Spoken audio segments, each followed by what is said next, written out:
भारतीयों के लिए बुरा संकेत। बांग्लादेश में हिंदू मंदिरों को तोड़े जाने पर क्या बोले शशि थरूर। बांग्लादेश में छात्र प्रदर्शन की आड़ में हिंदुओं पर हमले हुए।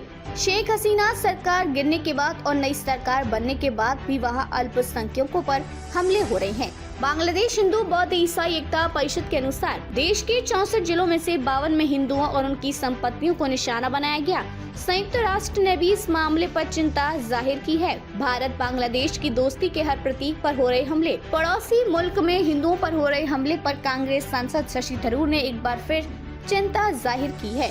शशि थरूर ने कहा, हमें भारत में बांग्लादेश के लोगों के साथ खड़ा होना चाहिए, लेकिन हमारे लिए ये नजरअंदाज करना बहुत मुश्किल है कि भारत और बांग्लादेश की दोस्ती के हर प्रतीक पर हमले हो रहे हैं।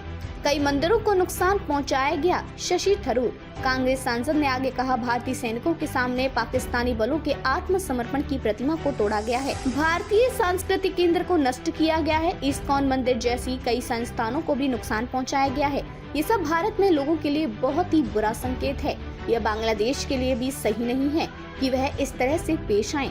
शशि थरूर ने आगे कहा, बांग्लादेश में बनी नई सरकार लोकतंत्र को बहाल करने की कोशिश कर रही है, लेकिन जब आप अल्पसंख्यकों को खासकर एक विशेष समुदाय के खिलाफ हो जाती हैं, तो यह भारत और अन्य जगहों पर भी ध्यान में आता है और नफरत का कारण बन जाता है। पीएम मोदी ने भी की हिंदुओं की सुरक्षा की अपील। बता दें कि कुछ दिनों पहले प्रधानमंत्री नरेंद्र मोदी ने बांग्लादेश में नई सरकार को बधाई देते हुए वहां पर हो रहे अल्पसंख्यकों पर हमले की निंदा भी की। बांग्लादेश में हिंदुओं और अन्य अल्पसंख्यक की सुरक्षा की अपील की है। बता दें कि प्रधानमंत्री की शपथ लेने के बाद बांग्लादेश सरकार के प्रमुख मोहम्मद यूनुस ने देश में लोकतंत्र, न्याय, मानवाधिकारों और अभिव्यक्ति की स्वतंत्रता को कायम करने का वादा किया।